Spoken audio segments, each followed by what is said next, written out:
Sorry हा, मी पकडते. Sorry पण कसं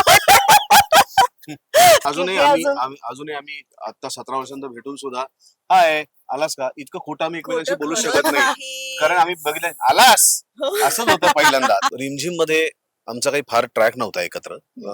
उलट आम्ही हार्डली एखाद दुसरं वाक्य बोललो असू रिमझिमच्या हो, सेटवर. हो. कारण आम्ही दोघे एकमेकांच्या डोक्यात जायचो तेव्हा. काय आजही ना तोच. नमस्कार, मी मधुरा शिधाई आणि कलाकृती मिळा तुम्हा सगळ्यांचं मनापासून स्वागत आहे. आज मी आली आहे वीण दोघातली ही तोटेना मालिकेच्या सेटवरती आणि मालिकेमध्ये एक छान गोड सरप्राईज आलेला आहे तुम्हा सगळ्यांसाठी. एंट्री झालेली आहे सगळ्यांची लाडकी अभिनेत्री पूर्वा गोखले यांची आणि सुबोध दादा आणि पूर्वाताई आहेत माझ्याबरोबर. नमस्कार, नमस्कार. कसे आहात?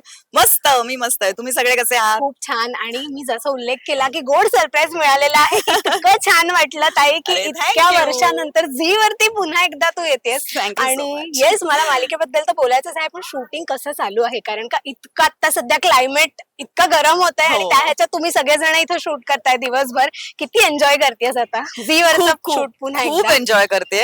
खूप वर्षांनी मी झी मराठीवर काम करते परत. मध्ये हिंदी करत होते तेव्हा झीचीच सिरियल होती. पण सुबोध बरोबरच कुलवधू नंतर एक 17 वर्षांनी आम्ही झी वर काम करतोय. त्यामुळे खूप मजा येते. ऍक्च्युली असं वाटतंय की तेव्हा तिथे जे सोडलंय ते आता हा. परत कंटिन्यू करतोय. काहीच नवीन वाटत नाहीये. आणि उन्हाळा आहे पण मला असं वाटतं की लाडकी माणसं असली की आय थिंक आपण विसरून जातो सगळं.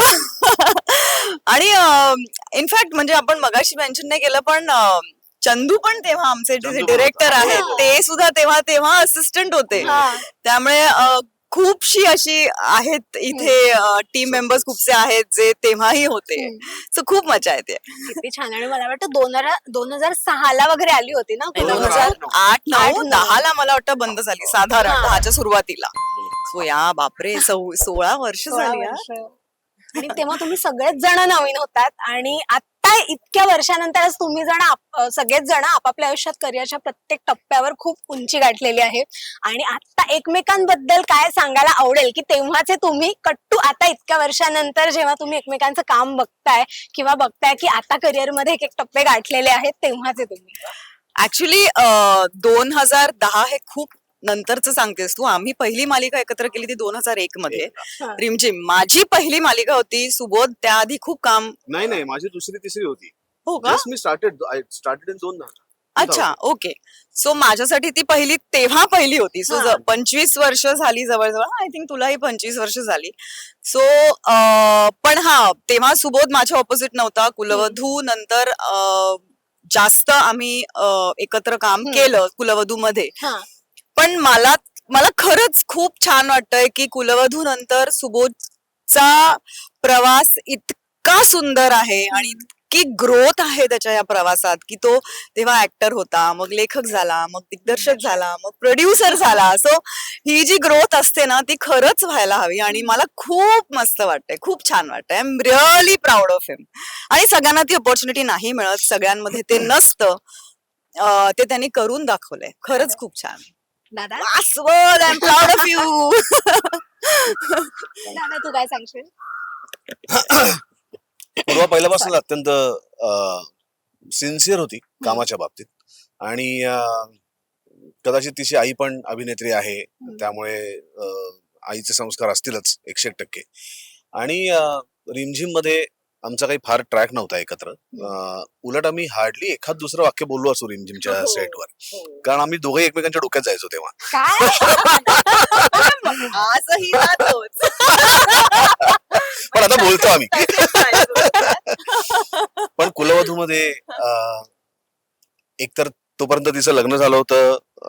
आय थिंक मुलगी पण तिच्या दोन्ही छोट्या होत्या. आणि अनुष्का झाली होती. हा. आणि सुबोधचंही लग्न झालं होतं. मला म्हणजे काय आमचं 2001 मध्ये सेम त्याच सगळ्यांचं म्हणजे marriage त्या मध्ये लग्न रिमझिमच्या काळातच आमच्या तिघांची लग्न झाली. झालं. आणि ती तेव्हा ठाण्यावरनं प्रवास करत आमचं परेराला शूटिंग असायचं मडला. आणि जवळजवळ 50 किलोमीटर जायला 50 किलोमीटर यायला म्हणजे जवळजवळ 100 किलोमीटर ती ठाण्यावरनं मुलगी लहान असताना प्रवास करत तिथे यायची. आणि नुसती यायची नाही तर त्या स्क्रिप्ट मध्ये असेल, प्रोडक्शन मध्ये असेल, बाकी गोष्टींमध्ये असेल, त्या काळात सुद्धा कुलवधूच्या संपूर्ण टीमला एकत्र धरून ठेवण्याचं काम पूर्वाने केलं होतं. त्यामुळे आजही कुलवधूची आमचा व्हॉट्सअप ग्रुप जिवंत आहे. आणि ते सगळं क्रेडिट गोज टू पूर्वा, कारण तिने त्या सगळ्या लोकांना घट्ट धरून ठेवलंय. त्याच्यामुळे माणसं जोडायची, त्यांना धरून ठेवण्याची एक कला तिच्यामध्ये आहे. आणि कुलवधूतलं तिचं कॅरेक्टर पण इतकं सुंदर होतं आणि ते तिने इतक्या अप्रतिम पद्धतीने केलं की देवयानी आणि पूर्वा या दोघांना वेगळं करता येत नाही. त्यामुळे रिमझिम मधली पूर्वा आणि कुलवधू मधली पूर्वा आणि आता वीण दोघांमधली पूर्वा, तर हे तिन्ही स्टेजेस मधल्या तिला मी पाहिलंय. आणि तिची सिन्सिअरिटी, तिचा प्रामाणिकपणा, तिचा अप्रोच याच्यामध्ये काहीही फरक नाही. उलट आता ती मधल्या काळात अनेक हिंदी मालिका केल्या, त्यामुळे अजून जास्त तिने जग बघितलंय. तेव्हाही ती करत होतीच, त्यामुळे अजून जास्त जग बघितलंय. आणि त्या सगळ्यांनी ती खऱ्या अर्थाने माणूस म्हणून पण खूप समृद्ध झाले. क्या बात आहे. इतक्या वर्षानंतर भेटलाय. कदाचित आम्ही पहिल्यांदाच एकमेकांबद्दल इतकं चांगलं बोललो. आम्हाला सवयच नाही एकमेकांची इतकं चांगलं बोलायची. आणि कॅमेरा समोरच बोलू शकतो फक्त हो, आम्ही. बाकी Otherwise अदरवाईज नाही. जसं मगाशी ताई म्हणाले पहिल्यांदा भेटलो तुम्ही डोक्यातच गेलेलात एकमेकांच्या. का अजूनही. पण असं? ते पहिलं इम्प्रेशन होतं का एकमेकांबद्दल? नाही असं नाही. असं नाही म्हणजे डोक्यात नव्हतो पण गेलो. कुलवधू मध्ये आता म्हणजे कुलवधू नंतर काही काळ मला आठवते, कुलवधूचा लास्ट दिवस आठवते मला शेवटचा. आम्ही खूप रडलो आम्ही होतो. दोघं इतके रडलो होतो हो, बापरे. एकमेकांच्या गळ्यात मला म्हणून की खूप बापरे आठवतंय. बापरे. कारण भले आम्ही सेटवरती प्रचंड भांडत असू, भले आम्ही एकमेकांशी आल्यानंतर असं असं बोलत असू, पण कुठेतरी आतमध्ये तिच्याबद्दल मला प्रचंड आदर आणि रिस्पेक्ट होता, माझ्याबद्दल तिला होता. आणि दुसरी गोष्ट, कामाच्या बाबतीत आम्ही कधीच काम करताना Compromise कधीच केलं नाही. टाइमपास केला नाही. काम करताना आम्ही कधीच कॉम्प्रोमाइज केलं नाही. जे सीन्स होते ते तितक्याच जेन्युइनली, तितक्याच प्रामाणिकपणे आम्ही केले. पण सीन संपल्यानंतर मग आमचं उंदीर मांजर सुरू व्हायचं. पण मला असं वाटतं तीच गंमत असते मित्रांमधली. आणि तिला जर माझ्याबद्दल एखादी गोष्ट खटकली तर ती अत्यंत स्पष्टपणे मला सांगू शकते. मला जर एखादी गोष्ट खटकली तर मी तिला अत्यंत स्पष्टपणे सांगू शकतो. तर हे मैत्रीमधलं प्रेमाचं आणि विश्वासाचं नातं दोघांनी आम्ही जपलेलं आहे. त्याच्यामुळे आजही एखादी गोष्ट जर माझी तिला आवडली नाही तर ती मला फोन करून सांगते की सोबत तुझं मला हे नाही आवडलं. त्यामुळे तो हक्क मैत्रीचा एकमेकांवरचा आहे. सो पण इतका मी एकमेकांशी कधीच पूर्वा काय गोड काम केलंस का वगैरे असं मी सेटवर कधी एकमेकांशी बोललो नाही. आणि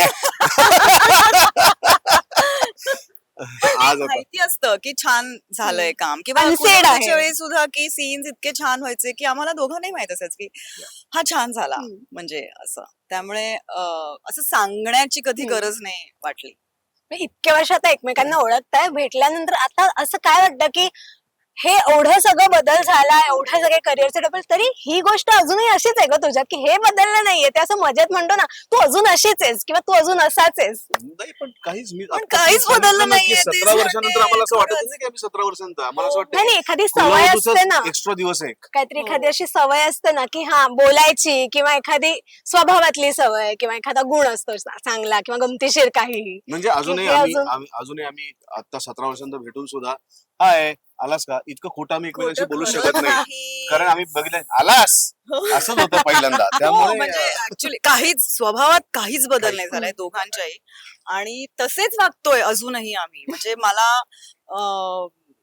मगाशी विचारलं की किमयामध्ये आणि तुझ्या पूर्वामध्ये हा. काय साम्य आहे का, तर मला ऍक्च्युली एक मिनिट असं वाटलं की मी किमयासारखीच वागते का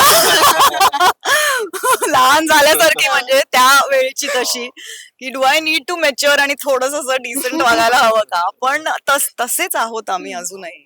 आणि कशाला, म्हणजे काय गरज नाहीये वेगळं वागायची सुद्धा. बरं, आता किमयाच्या येण्यामुळे काय नवीन ट्विस्ट येणार आहे हे तुम्ही सांगा, हे मी म्हणणार नाहीये, पण तरी प्रेक्षकांना एक अशी उत्सुकता असेल की बाबा काय नक्की काय घडणार आहे, तर नाही, त्यांच्या ह्याच्यासाठी एक काय सांगायला किमया आवडेल? आलीये म्हणजे काहीतरी तरी नक्कीच घडणार आहे, आणि चांगल्यासाठीच घडेल असं मला वाटतंय. म्हणजे बघूया आता हे दोघं कसे वागतायत, त्याप्रमाणे ठरवेल की मला काय करायचं. पण हो, कदाचित एक वेगळा सॅम दिसेल प्रेक्षकांना थोडासा. किमयाच्या पॉइंट ऑफ व्ह्यूचा सॅम दिसेल, आता स्वानंदीच्या पॉइंट ऑफ व्ह्यूचा दिसत होता. सो लेट्स सी, खूप खूप मजेशीर गोष्टी होणार आहेत पण नक्की. क्या बात आहे. आणि आता वीणच्या निमित्ताने पुन्हा एकदा आगमन झालेलं आहे, तर आता असा काही विचार आहे का की आता पुन्हा एकदा मराठीमध्ये तसाच एक तो कमबॅक तसाच कंटिन्यू ठेवायचा आहे?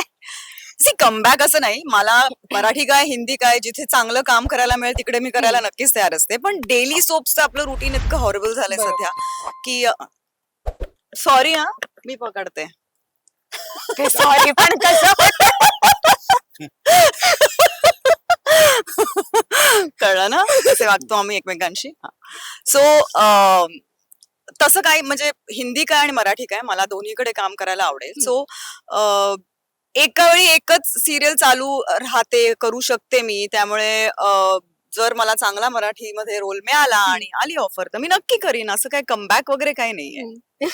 मराठी कायमच माझ्या क्लोज आहे, जवळ आहे. त्यामुळे मला असं कधीच वाटलं नाही की बाबा मी मराठी सोडून हिंदीमध्ये काम करतेय. पण खूप वर्ष झाली केलं नव्हतं. आणि आम्ही हा चेहरा, हा अभिनय खूप मिस केलाय. अरे, त्याच्यामुळे आम्ही पण thank वाट you. बघतोय की Thank you so खरंच ह्या much. निमित्ताने आम्हाला पुन्हा एकदा पाहायला मिळणार आहे. तर आम्ही Thank वाट you. बघतोय की Thank नवीन you. मालिकेतून पुन्हा कधी एकदा ताई तू येशील भेटीला. थँक्यू. Thank you so much. मी तुमचा Thank फार वेळ आता you. नाही घेत Thank you. कारण ब्रेक झालाय आणि त्यांनी खरंच थँक्यू सो मच की Thank तुम्ही you. ब्रेकमध्ये सुद्धा गप्पांसाठी नाही, हो नाही. म्हणालात. खूप खूप शुभेच्छा. Thank you Thank so you. Much. Thank you. Thank you. Rasika हो, कलाकृती मीडिया म्हणजे मनोरंजनाची लयलूट. मनोरंजन क्षेत्रातील किस्से व घडामोडींचा आस्वाद घेण्यासाठी कलाकृती मीडिया या यूट्यूब चॅनलला सबस्क्राईब करा आणि व्हिडिओ लाईक करा.